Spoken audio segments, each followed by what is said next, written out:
May kasama pong bitsuelas tong niluto ko. Mukha namang simple pero pag natikman nyo, mapapawaw po kayo sa sarap. Basta ito po ending, naiprito ko na po itong ating bola-bola at simpleng-simple lang ng mga merkado eh. Itatransfer ko lang po sa malukong. Meatballs! Dali namang gumawa ng meatballs mga kaibigan, o panoorin nyo to. Samahin nyo po yung giniling na baboy, lagyan nyo ng bawang, lagyan nyo ng sibuyas, lagyan nyo ng dahon ng celery dahil wala po akong green onions. Dagdagan nyo ng paminta, dagdagan nyo ng asin, lagyan nyo po ng harina para mabuo agad, lagyan nyo ng isang itlog, haluin ng haluin, bilogin ng bola at pagkatapos magpainit ng mantika. Aming bola-bola, nakita nyo po ba yan? Okay, i-freeze nyo ng konti kung pwede. 2 kutsara po ng pinagprituhang mantika. Sibuyas. So, bawang po. Carrots. Isang maliit na carrot lang po ito. Konting pamintang durog. Konting asin. Halo. Magdadagdag po ako ng mantikilya, butter. 4 na kutsara po ito. Ilagay na natin at matunaw. Tunawin po natin ang ating butter.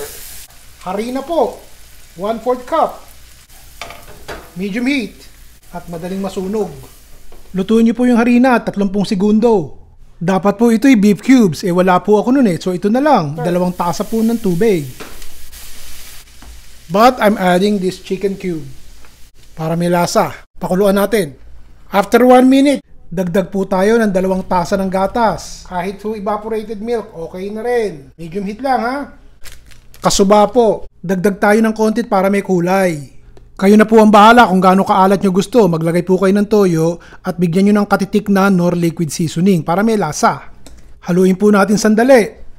Tikman nyo na. Dapat ito, may konting tamis, may konting alat, creamy at saka buttery dahil sa butter. Bitsuelas, green beans, Baguio beans. Pagkulo po sa 2 minuto ng bahagya lang ang apoy, bumubula-bula na po siya. Hindi ibig sabihin, panis ha? Ibig sabihin, kumukulo na.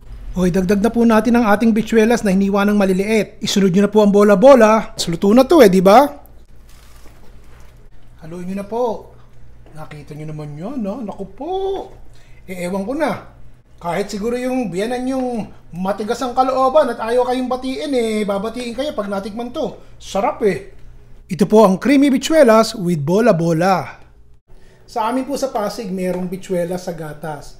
Medyo ni-level up ko lang to ng konti. Parang Swedish meatballs ang dating. Tapos nilagyan natin ng bitsuelas. Ulam na. Singitan po natin ng konting tanawin yan at nang malibang kayo. Actually, kung tutuusin hindi naman masyadong grabe yung traffic dito. Medyo mabagal nga lang ang takbo pero okay naman. Para po bukod sa ulam may makita kayong ibang lugar. Ito po ay para sa mga kaibigan nating hindi pa nakakarating ng Amerika o hindi pa nakikita ang syudad ng Chicago. Maganda po ang Chicago.